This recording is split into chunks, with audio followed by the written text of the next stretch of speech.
بھی رہیں تو تھوڑی بات کر لیں. اللہ نے انسان کو کیوں پیدا کیا؟ یہ ایک سوال ہے. کھانے کے لیے نہیں، جانور بہت تھے. پینے کے لیے جانور بہت تھے. صرف سونے کے لیے جانور بہت تھے. یہ انسان جیسی حسین اور جمیل اور اتنی خوبصورت اور جس کی کوئی قیمت نہیں ہے انسان وہ ہے. اس کو اللہ نے کیوں پیدا کیا؟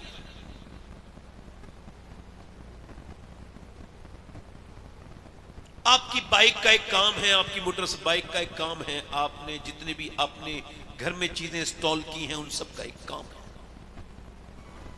بے مقصد انسان نے انسان کے لیے ایجاد نہیں کیا، کچھ با مقصد کیا. جیسے کار کا ایک کام ہے نا، یہاں تک کہ مائک کا ایک کام ہے. تو کیا انسان ایسے ہی پیدا کر دیا گیا؟ امام مالک فرماتے ہیں انسان دو بار پیدا ہوتا ہے. ایک بار تو تب جب اپنی ماں کے پیٹ سے پیدا ہو، ایک بار تب پیدا ہوتا ہے جب وہ یہ جان لے کہ اللہ نے اس کو پیدا کیوں کیا ہے. ٹھیک؟ یعنی انسان کیا ہے انسان سمجھ ہی نہیں پایا.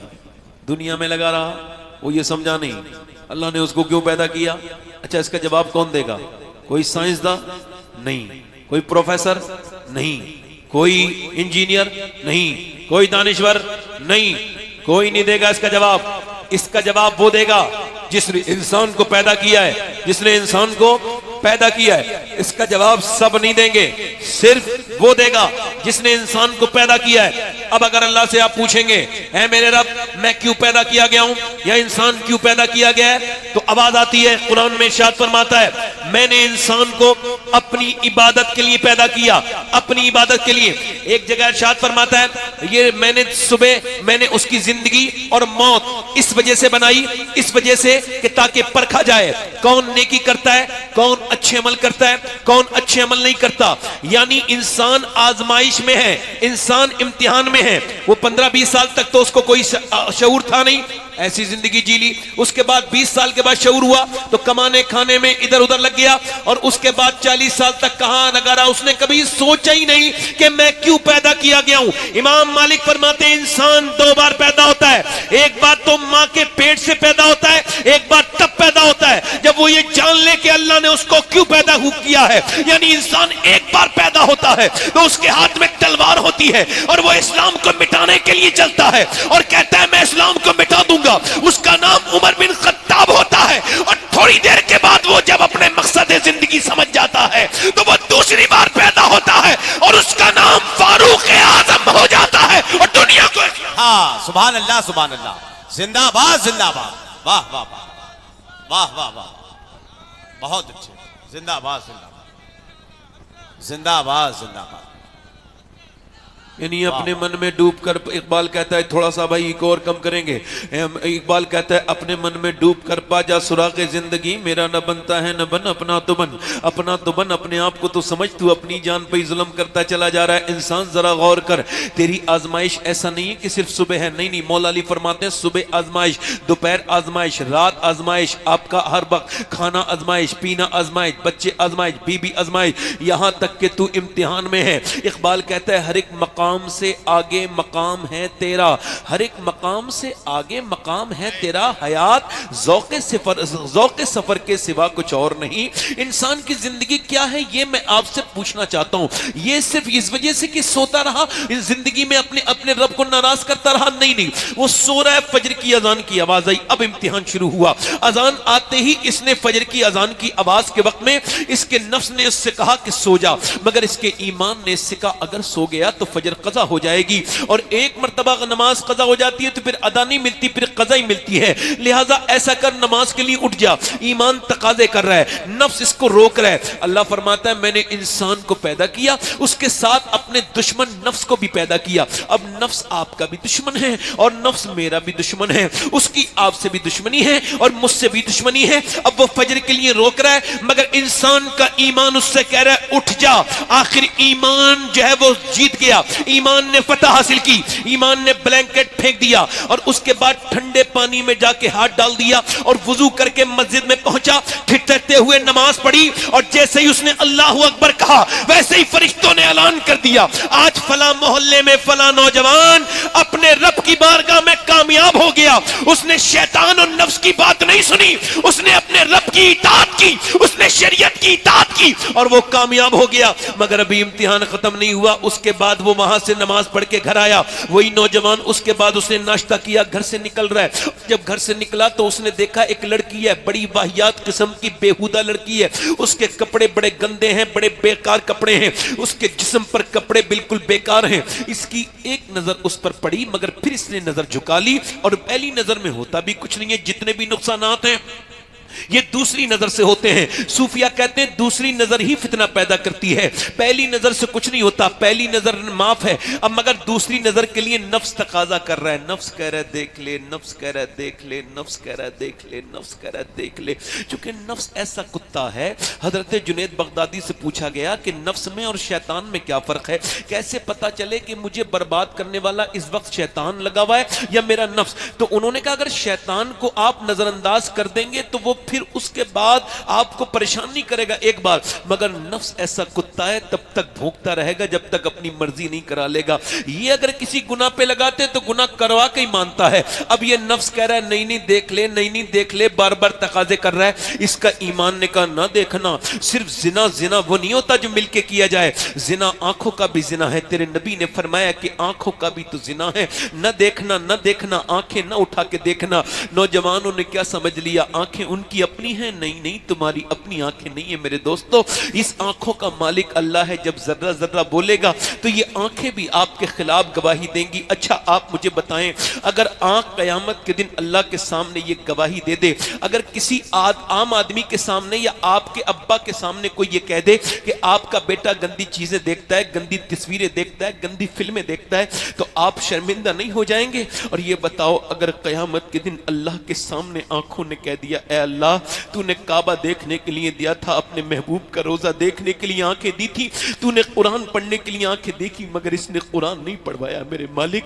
اس نے مجھے نہیں دکھائی اچھی چیزیں، اس نے تو مجھے گندی چیزیں دکھوائی، مجھے گندا کیا، مجھ سے زنا کروائے آنکھوں کے، تو اس وقت میں کیا ہوگا؟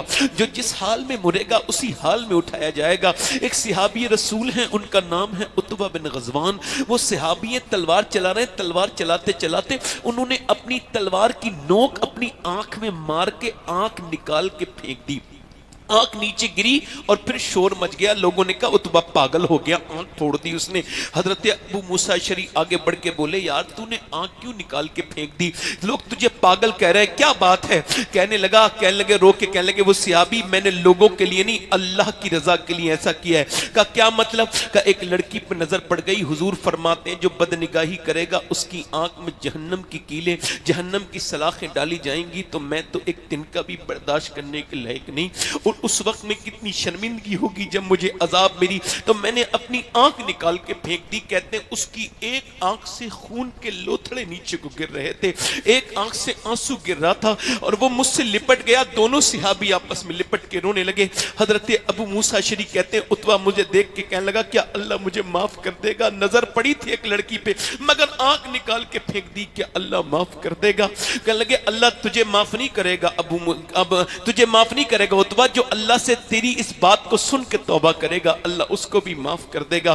مگر میں پوچھنا چاہتا ہوں میرے دوستو، میرے بھائیوں، یہ آنکھیں اب کہاں کی بچی؟ میرے نوجوانوں کی تنہائیاں برباد ہوتی چلی جا رہی ہیں، ایمان بالکل کمزور ہوتے چلے جا رہے ہیں، کہیں کا نہیں بچا دل انسان کا، اس کی تنہائیاں برباد ہے۔ اعلیٰ حضرت رضی اللہ تعالیٰ عنہ سے پوچھا بتائیے نیک کون ہے؟ تو اعلیٰ حضرت نے فرمایا نیک وہ ہے جو تنہائی میں بھی نیک ہو، جو تنہائی میں بھی نیک ہو، جس کی تنہائی میں وہ گندگی نہ کرتا ہو، تنہائی میں لوگوں کے سامنے نیک بن کے تنہائی کا چور نہ ہو، تنہائی میں گندی کام نہ کرتا ہو۔ او میرے دوست بتا، وہ صحابی اس لڑکے نے نہیں دیکھا، وہ لڑکی نکل کے چلی گئی، اس نے شعر پڑھ دیا یا الہی رنگ لائیں جب میری بے باکیاں، ان کی نیچی نیچی نظروں کی حیا کا ساتھ ہو۔ میرے دوست جو جس حال میں مرے گا اسی حال میں اٹھایا جائے گا۔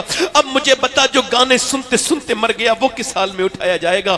یہ آپ کے گھر کے قریب ہی زیادہ دور نہیں ہے گورا چوکی، یہاں کے قریب ایک ایکسیڈنٹ میں نے اچانک دیکھا تو اس میں لڑکا جو تھا اس کے سر پہ ٹرک چل گیا تھا، وہ گانا سنتے ہوئے جا رہا تھا، پیچھے سے ٹرک کی آواز نہیں آئی، ٹرک چڑھ گیا اور اس کا جو سر تھا نا پورا بالکل پھیلا ہوا تھا روڈ پر۔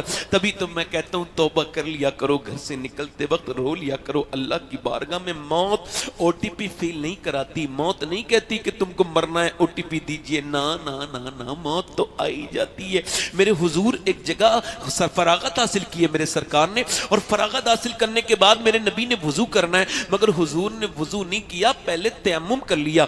12-13 قدم، دھیان دیجئے گا، 12-13 قدم دور پانی ہے، حضور نے تیمم کیا، وضو نہیں کیا۔ اور تیمم وضو کرنے سے پہلے حضرت عباس حضور کے چچا عرض کرتے ہیں یا رسول اللہ حکمت سمجھ نہیں آئی، پانی موجود ہے پھر بھی تیمم؟ تو آپ نے فرمایا کہ مجھے اس پانی تک پہنچنے کی امید نہیں اور میں اللہ کی سامنے بے وضو حاضر نہیں ہونا چاہتا میرے چچا، میں نے اس وجہ سے یہیں پہ تیمم کر لیا۔ یعنی 12 قدم میرے نبی نہیں چلنے چاہتے، بغیر تیمم کے چلنا نہیں چاہتے۔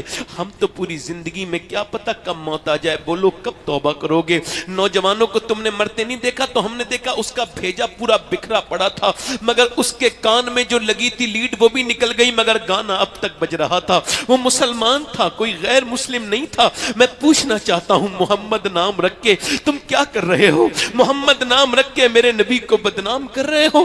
امتی باعث رسوائی یہ پیغمبر ہیں، بت شکن اٹھ گئے باقی جو رہے بتگر ہیں۔ تم کیا کرتے ہو؟ کسی بھی غیر مسلم نے میرے نبی کو نہیں دیکھا ہے، کوئی دیکھا ہے کسی نے؟ نہیں دیکھا، مگر تمہیں دیکھ کے وہ نبی کو سمجھتے ہیں۔ اگر ان کا دوست محمد نواز، اگر ان کا دوست محمد ادریس، اگر ان کا دوست عمران، اگر ان کا دوست طاہر اگر نیک ہے تو وہ کہتے ہیں کتنے نبی کس کے نیک ہوں گے جو یہ اتنا نیک ہے۔ اور اگر تم گناہ کرتے ہو تو وہ نبی کو بھی کہتا ہے، تمہارے مذہب کو بھی کہتا ہے، تم اپنے مذہب کی خود رسوائی کا باعث بن رہے ہو۔ اے میرے دوستو، اپنی زندگی کو بدلو۔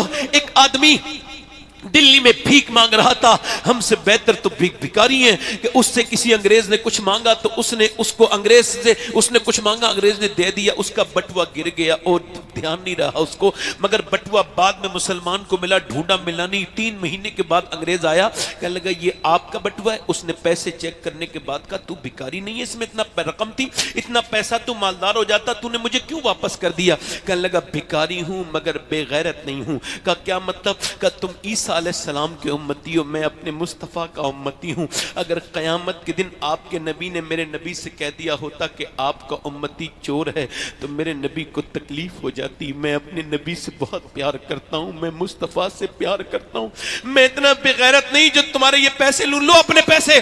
انگریز بولا پیسے نہ دے، ہاتھ آگے بڑھا اور مجھے کلمہ پڑھا کے مسلمان کر دے۔ جب امتی کے اندر اتنی ایمانداری ہے تو پھر نبی کا عالم کیا ہو؟ اقبال کہتا ہے بت شکن اٹھ گئے باقی جو رہے بتگر ہیں، امتی باعث رسوائی یہ پیغمبر ہیں۔ کچھ لوگ تو گناہوں میں لگے ہوئے ہیں، کچھ لوگ صرف پیسہ، صبح پیسہ، شام پیسہ، رات پیسہ، دن پیسہ، بس پیسہ کمانے میں لگے ہوئے ہیں۔ اللہ فرماتا ہے الہاکم التکاثر حتی زرتم المقابر کلا سوف تعلمون ثم کلا سوف تعلمون۔ اللہ فرماتا ہے تمہیں غافل رکھا مال کی زیادہ طلبی نے، یہاں تک کہ تم نے قبروں کو منہ دیکھ لیے۔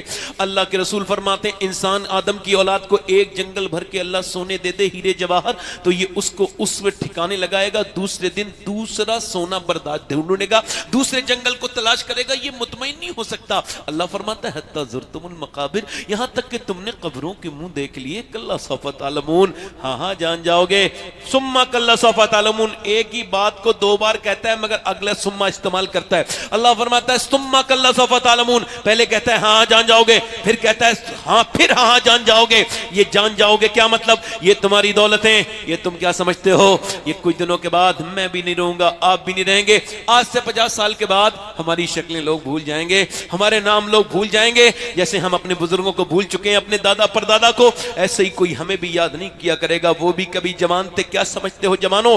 ذرا غور تو کرو، ایک لاش جو ہے وہ دریا میں آ رہی تھی چلتی ہوئی، اس کو پولیس نے اس کو تلاش کیا، لوگوں نے بتایا تو پولیس اس کو لے کے گئی پوسٹ مارٹم ہاؤس، اس کا پوسٹ مارٹم کیا تو اتنی پہچان نکلی یہ مسلمان ہے، کہاں کا یہ پتہ نہیں چلا۔ امام صاحب کو دے دیا گیا اس کا غسل کیجئے، جنازہ پڑھائیے، ان کا غسل کروا دوں گا، جنازہ پڑھا دوں گا، مگر میرے پاس کفن دفن کے پیسے نہیں ہیں۔ مسجد میں اعلان ہوا ایک آدمی ہے نہ اجنبی ہے، پریشان ہے، کوئی کچھ دینا چاہتا ہے اس کو دے دے، اس کا کفن پونا ہے، اس کے تختے آنے قبر کے. اب 1.5 گھنٹے اعلان چلا، 10 روپے، 5 روپے، 50 روپے لوگ دینے لگے. لوگوں نے اس کا جنازہ پڑھایا، 1.5 گھنٹے کے بعد پیسے جمع ہوئے، اس کا جنازہ پڑھایا. جنازہ پڑھانے کے بعد اس کا نہ کوئی جنازے میں رویا نہ کوئی دفن میں رویا. کون روتا؟ وہ تو جو کوئی جانتا ہی نہیں تھا اس کو کون روتا. مگر 3 مہینے کے بعد پولیس آئی اور آ کے بولی امام صاحب جس کو آپ نے لاوارث سمجھ کے دفن کیا تھا اس کے اکاؤنٹ میں 6 کروڑ روپیہ نکلا ہے. وہ بہت بڑا مالدار آدمی تھا مگر اتنا گنہگار انسان تھا کہ حقے میں پانی کی جگہ بھینس کا دودھ ڈال کے پیا کرتا تھا، لوگوں پہ ظلم کیا کرتا تھا. آج مرا ہے تو اتنا بڑا مفلس ہو کے مرا کہ اس کے کفن کے پیسے بھی لوگوں نے 10 روپے 20 روپے کر کے دیے. کس بات کا گھمنڈ ہے بھائی؟ کیا پتا تم کہاں مرو میں کہاں مروں؟ کس بات کا غرور ہے؟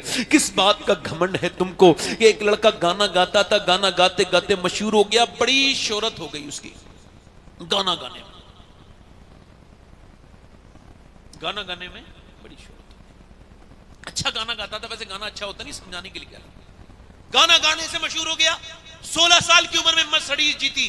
اس کے بعد دوسری گاڑی، تیسری گاڑی، اتنی گاڑیاں جن کے ہم نام بھی نہیں جانتے وہ گاڑیاں اس کے پاس. شوقین، ایک گاؤں میں ایک گھر، ایک شہر میں ایک گھر، بڑی کوٹھی، بڑا پیسہ، نوکر چاکر، آگے پیچھے پیسے لوگ، مگر بہت پیسے والے بن گیا. مگر 19 سال کی عمر میں اپنی مرضی سے لڑکی شادی کر لی.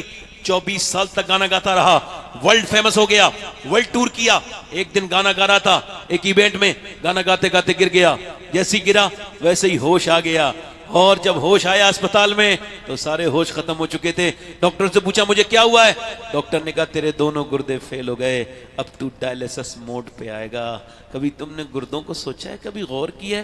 گردے جب فیل ہوتے ہیں تو پورا خون نکلتا ہے 4 بار 1 مہینے میں، اور 1 لاکھ روپیہ 1.5 لاکھ روپیہ 1 مہینے میں خرچ ہوتا ہے. آپ سے پوچھنا چاہتا ہوں کچھ لوگ یہاں ایسے بیٹھے ہیں جنہوں نے اپنی زندگی میں صرف 2 رکعت نماز پڑھی ہو کہ اے اللہ میرے گردے ابھی تک خراب نہیں ہوئے، تیرا شکر ہے میرے مالک. اگر نہیں تو جاؤ گورکھپور اور جاؤ لکھنؤ اور جاؤ جو ہے وہ دلی کے اسپتالوں میں دیکھو کیسے لوگ. ایک آدمی کی ایسے کر کے رگ پھڑک رہی تھی، میں نے پوچھا کیا ہوا؟ 25-26 سال کا لڑکا تھا، کہنے لگا میرے دونوں گردے خراب ہیں، میرے باپ نے زمین بھی بیچ دی، مکان بھی بیچ دیا، اپنے گردے بھی دیے، مگر میں ٹھیک نہیں ہوا، میرے لیے دعا کر دیں. ایک کانپ کے جب وہ حسرت سے رویا تو میں نے کہا یا اللہ ہم نے تو کبھی 2 رکعت نماز پڑھ کے نہیں کہا کہ تیرا شکر ہے میرے مالک ہمارے گردے ابھی تک خراب نہیں ہوئے. ایک آدمی نے مجھے کشمیر میں بلایا، کہنے لگے آپ کی تقریر کرانا چاہتے ہیں. میں کہا میرے پاس وقت نہیں. کہنے لگے آپ کے پاس تو وقت ہوگا مگر جو آپ کی تقریر سننا چاہتا ہے وہ کینسر پیشنٹ ہے، اس کے پاس وقت نہیں ہے.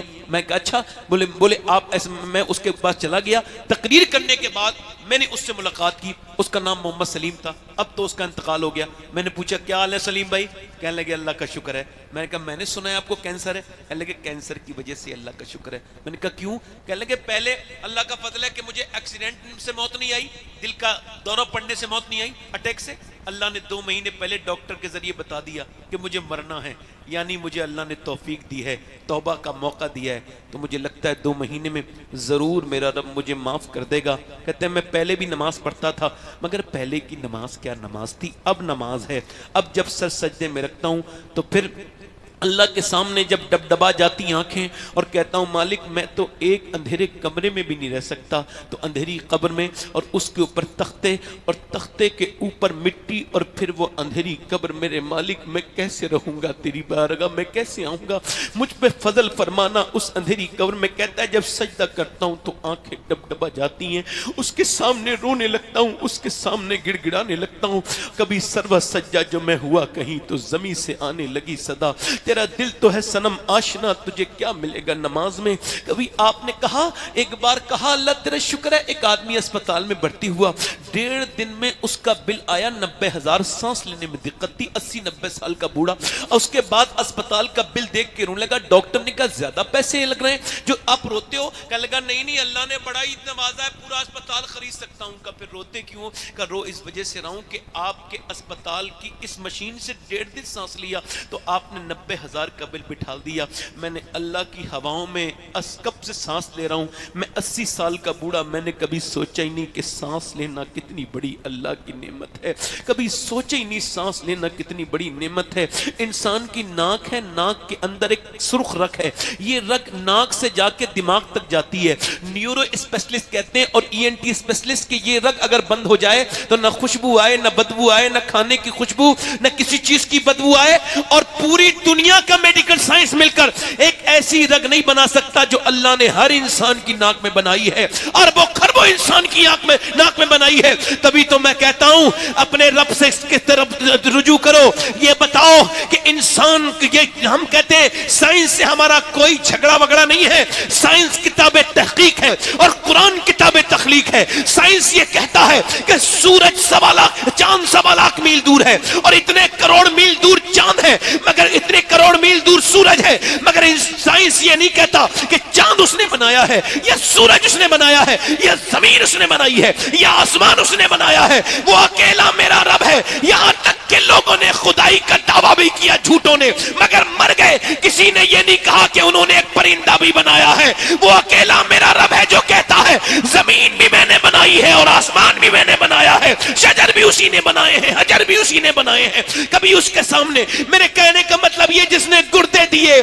جس نے گردے کا علاج کیا اس کو لاکھوں، جس نے دل کا علاج کیا اسے لاکھوں، مگر جس نے گردے دیے اس کا سچ شکر ادا نہیں کیا، اس کو کبھی اللہ کا شکر نہیں ادا کیا۔ 2 رکعت کبھی سوچا نہیں، کبھی غور نہیں کیا۔ وہ لڑکا مرنے کے قریب چلا گیا، ادھر دیکھو، رونے لگا، وہی نوجوان رونے لگا، روتے روتے اس کی بیوی نے پوچھا کیوں رو رہا ہے؟ کہنے لگا سارا گھر بک گیا، سب کچھ ختم ہو گیا، لوگ میرا گانا سننے والے تھے، آج مجھے چھوڑ کے چلے گئے۔ میں سوچتا ہوں سب چھوڑ کے چلے گئے، آج میں سوچ رہا ہوں گانے گائے میں نے، اللہ نے آواز دی، گانا سننے والے مجھے چھوڑ کے چلے گئے۔ میں سوچ رہا ہوں جتنے گانے گائے، اگر اتنی مصطفیٰ کی نعتیں پڑھی ہوتی تو میرا یہ حال نہیں ہوتا۔ مگر آنکھ تب کھلتی ہے جب آنکھ بند ہونے والی ہوتی ہے۔ آج لے ان کی پناہ، آج مدد مانگ ان سے، پھر نہ مانیں گے قیامت میں اگر مان گیا تو زندگی کیوں دی گئی۔ میں آپ سے پوچھنا چاہتا ہوں، انسٹاگرام کے لیے 7 گھنٹے اسکرین ٹائم ہے، انسٹاگرام کے لیے زندگی نہیں، یوٹیوب کے لیے زندگی نہیں، انسٹاگرام کے لیے زندگی نہیں، نہ انسٹاگرام کے لیے زندگی، نہ یوٹیوب کے لیے۔ اچھا ایک بات بتائیے، میں آپ سے پوچھنا چاہتا ہوں، یہاں پہ پڑھے لکھے لوگ بھی بیٹھے، امام غزالی فرماتے ہیں کہ جس کا دل جتنا صاف ہوتا ہے وہ اتنی قرآن پڑھتا ہے۔ اب آپ سے پوچھنا چاہتا ہوں کہ 2 گھنٹے فیس بک دیکھ لیتے ہیں لوگ، 4 گھنٹے، مگر قرآن کا آدھا سپارہ بھی نہیں پڑھتے۔ اس کا مطلب یہ ہے کہ دل بالکل برباد ہو چکے ہیں۔ تو زندگی نہ یوٹیوب کے لیے، نہ انسٹاگرام کے لیے، نہ فیس بک کے لیے، بلکہ بریلی سے میرے تاج الشریعہ کی آواز آ رہی ہے، زندگی یہ نہیں ہے سبھی کے لیے، زندگی ہے نبی کی، نبی کے لیے۔ نہ سمجھ مرتے ہیں زندگی کے لیے، جینا مرنا ہے سب کچھ نبی کے لیے۔ یہ تو پوتے نے 100 سال کے بعد کہا، اس سے بڑی بات دادا نے 100 سال پہلے کہی تھی۔ پوتے نے کہا زندگی نبی کی، نبی کے لیے۔ دادا بولے زمین و زمان تمہارے لیے، مکین و مکان تمہارے لیے، جنین و جنان تمہارے لیے، بنے 2 جہاں تمہارے لیے، ہم آئے یہاں تمہارے لیے، اٹھے بھی وہاں تمہارے لیے۔ سبحان اللہ، سبحان اللہ، سبحان اللہ۔ نعرہ تکبیر، نعرہ رسالت، مسلک اعلی حضرت حضور سید صباح میاں صاحب قبلہ۔